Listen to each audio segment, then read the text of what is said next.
Iki ni ikintu nakwibutsa mu buzima ugomba kumenya.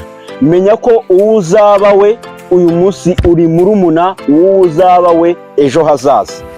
Think about it. Uyu munsi ibyo urimo ni birumuna by'ibyo uzabaho ejo hazaza. Uyu munsi rero ndagushishikariza, shaka, iga, menya, itoze kuba waba perfect kugira ngo ubutaha uzabe perfect rather than how you look today.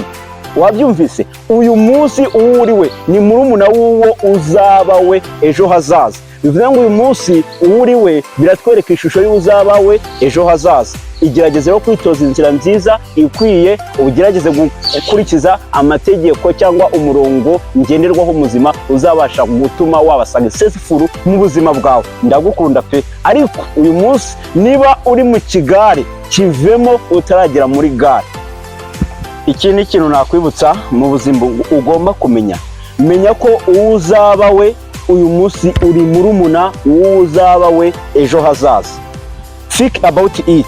Uyu munsi ibyo urimo ni birumuna by'ibyo uzabaho ejo hazaza. Uyu munsi rero ndagushishikariza, shaka, iga, menya, itoze kuba waba perfect kugira ngo ubutaha uzabe perfect rather than how you look today. Wabyumvise? Uyu munsi uwo uriwe ni murumuna w'uwo uzaba we ejo hazaza. Bivuze ngo uyu munsi uwo uriwe biratwereka ishusho y'uzaba we ejo hazaza. Igerageze yo kwitoza inzira nziza ikwiye, ugerageze gukurikiza amategeko cyangwa umurongo ngenderwaho muzima uzabasha gutuma waba successful mu buzima bwawe. Ndagukunda pe. Ariko uyu munsi niba uri mu kigare, kivemo utaragera muri gare.